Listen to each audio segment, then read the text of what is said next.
નમસ્કાર નમસ્કાર નમસ્કાર શીર્ષો ક્લાસીસ ડભોઈ હું તમારો વિરાગ સર આપ સૌ મારા વાલા વિદ્યાર્થી મિત્રોનું હાર્દિક સ્વાગત કરું છું।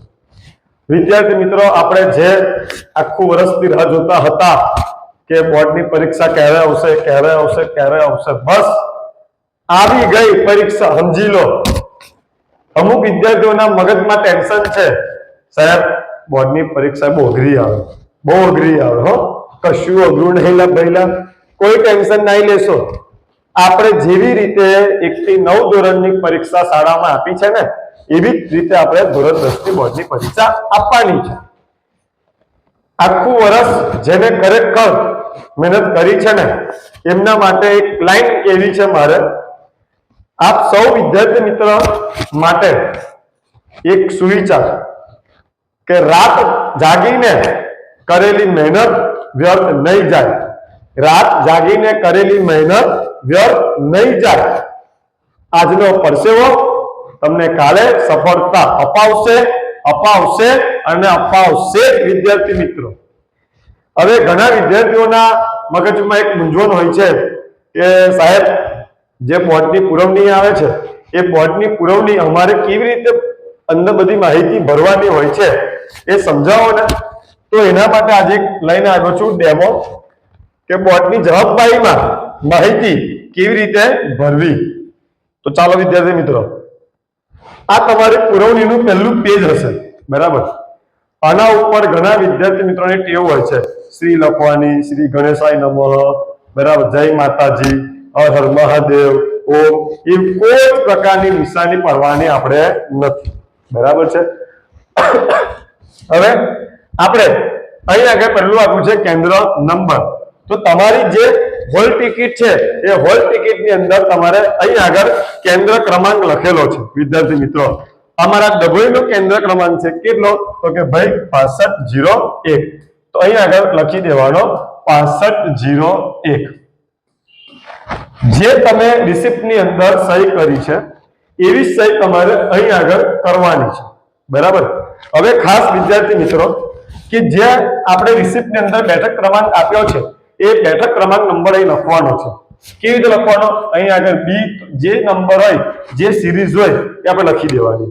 ધારો કે બી પછી નંબર લખી દઉં છું 1 2 3 4 5 6 7 બરાબર।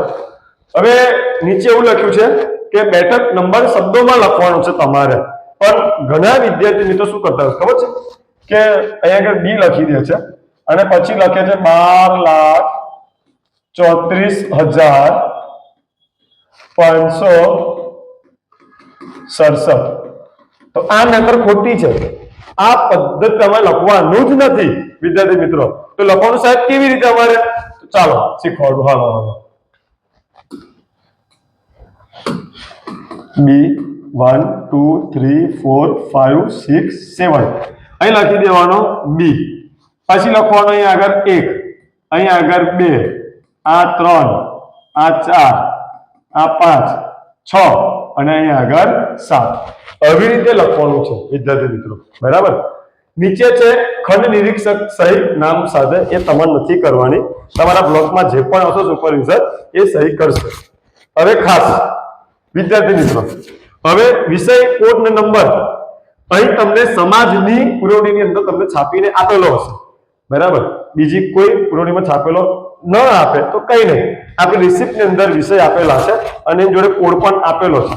ધારો કે ગુજરાતી છે તો ગુજરાતી વિષય લખી દેવાનો અને એનો કોડ આવશે 01 આવશે બરાબર છે। અલગ અલગ વિષયના બધા કોડ અલગ અલગ તમને આપેલા છે। પરીક્ષાની તારીખ અને જવાબની ભાષા તમે કયા માધ્યમમાં ભણ્યા છો? જો ગુજરાતી માધ્યમમાં ભણ્યા છો તો જવાબ ભાષા કયા આગળ આવશે? ગુજરાતી લખવાની આવશે, અને અંગ્રેજી માધ્યમ ભણ્યા હોય તો ભાષા લખવાની આવશે અંગ્રેજી। આટલી તમારે માહિતી ભરવાની છે બસ, બીજી કોઈ તમારે માહિતી ભરવાની નથી આના સિવાય બરાબર છે। હવે તમે જ્યારે પુરવણી તમારી પૂરી થઈ જાય છે, તમે તમારા શિક્ષક પાસે બીજી પુરવણી માંગો છો તો તે વખતે તમે એક્સ્ટ્રા પુરવણી લો છો। ધારો કે 1 લીધી, 2 લીધી, 3 લીધી બરાબર છે।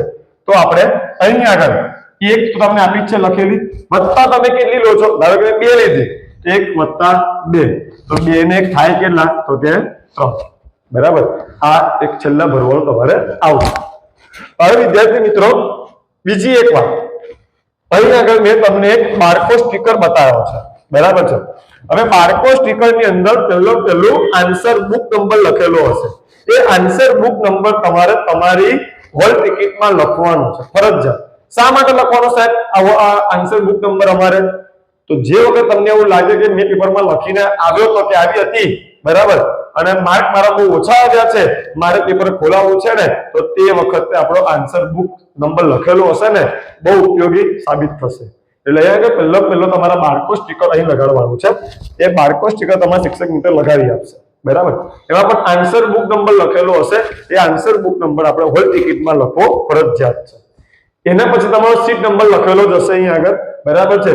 સબ્જેક્ટ કોડ લખેલો હશે અને સેન્ટર કોડ અંદર લખેલો હશે. આ શિક્ષક મિત્ર તમને લગાવી આપશે. પછી જ્યારે તમારી પુરવણી લખવાનું પતી જાય છે, 1 વાગે છે, ત્યારે તમને આ ખાકી સ્ટીકર આપવામાં આવશે. ખાકી સ્ટીકર તમારે લગાવી દેવાનું છે, જેથી આપની પુરવણીનો જે માહિતી ભરી છે એ કોઈ દેખી શકાય નહીં, બરાબર વિદ્યાર્થી મિત્રો. આ ખાકી સ્ટીકર લગાવવું ખાસ જરૂરી છે.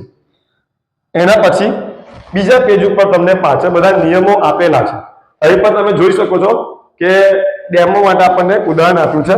C 2 4 5 9 1 2 8 લખ્યું કેવી રીતે? C 2 નીચે 2 4 5 9 1 2 8. મેં તમને આગળ સમજાવું, એ તો તમારે લખવાનું છે, બરાબર વિદ્યાર્થી મિત્રો, ખાસ ધ્યાન રાખવું. હવે સાહેબ આગળ અહીંથી તમારી ત્રીજા પેજથી તમારી પુરવણી શરૂઆત થાય છે. પહેલા પેજ પરથી માહિતી ભરવાની આવે છે, બીજા પેજ પર નિયમો હશે અને તમારે ત્રીજા પેજ પર તમારે લખવાની શરૂઆત કરવાની છે. વિભાગ A લખી દેવાનું અહીં આગળ, વિભાગ A, બરાબર. પછી સારા અક્ષરે સારી પદ્ધતિએ લખવાનું છે, બરાબર. નવો વિભાગ હંમેશા નવા પાનથી જ લખવાનો રહેશે. એના પછી આ પાછળનું પેજ આવશે, તમારે ભરવાના આવે છે, બરાબર.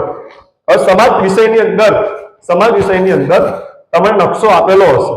તમારે નકશો માંગવાનો હોતો નથી, પણ નકશોનો ક્રમાંક નંબર જે આપ્યો હોય તમારા પેપરમાં એ ઉપર લખી દેવાનો, ક્વેશ્ચન નંબર આ જે હોય તે, બરાબર છે વિદ્યાર્થી મિત્રો. નકશો ભરી દેવાનો છે, બરાબર. અને પછી તમે એક્સ્ટ્રા પુરવણી લો છો તો એ પાછળ બાંધવાની આવશે, દોરા વડે બાંધવાની આવશે. દોરો એવી રીતે બાંધવાનો કે પુરવણી છૂટી ન પડી જાય, બરાબર વિદ્યાર્થી મિત્રો.